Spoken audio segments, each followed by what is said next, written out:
you know, it's one of the things, it's tough because I'm naturally a fairly self-centered person, but I do find that when I can do stuff, you know, for other people, it actually improves my life way more than the stuff I do for myself.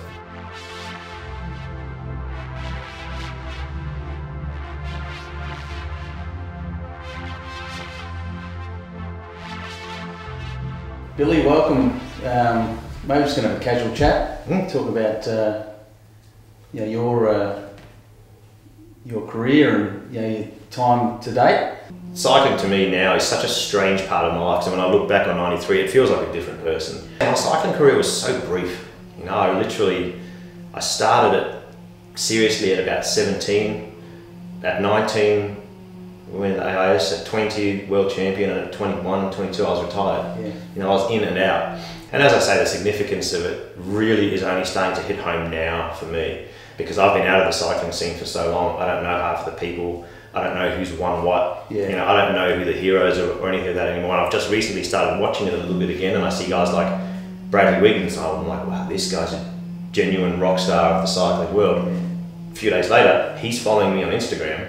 Yeah. And I sent him a message and, oh man, thanks for following me. I'm a bit starstruck. And he goes, dude, I remember watching your race in '93. That's a good thing. Whoa, okay. When I did get into cycling when I was in high school, I covered my walls with posters of cyclists. Your Martin Vinnicombes, your Stephen Pates, your Gary Newans, your Wayne McCartneys, your Max Rainsfords, all those guys. Well, now they're like friends of mine, which is really, really weird. You know, I find it strange because they're still like heroes of mine, you know. If I had been 2 years younger than you, there would have been posters of you all over my bedroom wall too, because I wanted to be a kilo rider. Yeah. Yeah, we'll talk about your podcast, My Shout.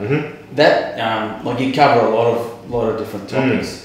So is that stuff that you've obviously personally experienced, or you just open it up to whatever.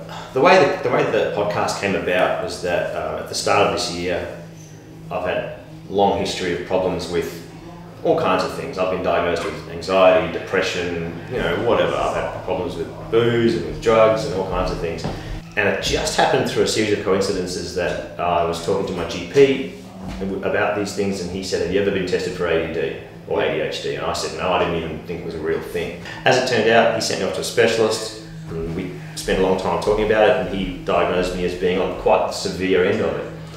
As a result of that, I started on medication, and it's turned my life around massively. So I wrote a blog post about this, just to see, you know, if people might be interested. And the response I got from that was huge, and it was overwhelmingly from men opening up to me about problems they had. Yeah. And I was like, well, why aren't you talking to people about this? Go see a doctor. I'm an idiot. Don't talk to me. Talk to your doctor. And it dawned on me that maybe if I did something like a podcast or radio show or something like that, I could get guys who had these problems and who had solved them, or who were in the process of dealing with them, to talk about their issue openly. Openly, yeah, relax. And that's why I call it My Shout, because literally it's like we're just having a beer and having a chat. I get told off because there's an occasional F-bomb on the show, but that's how guys talk. Yeah. I don't want to edit that. I want people to be comfortable talking about what they are dealing with. And so we've had people, you know, so far with MS, with depression, people who've survived cancer, and people who don't have any major problems, people who have achieved in some sort of area that has a message for men, or just the population. Share their experience as well. Exactly. But mate, thank you very much for sharing your stories. And, no worries. Pleasure. Going back, back a few years, but also the current stuff as well. Yeah. I've certainly enjoyed it, mate. So thanks. Yeah, anytime. Love it.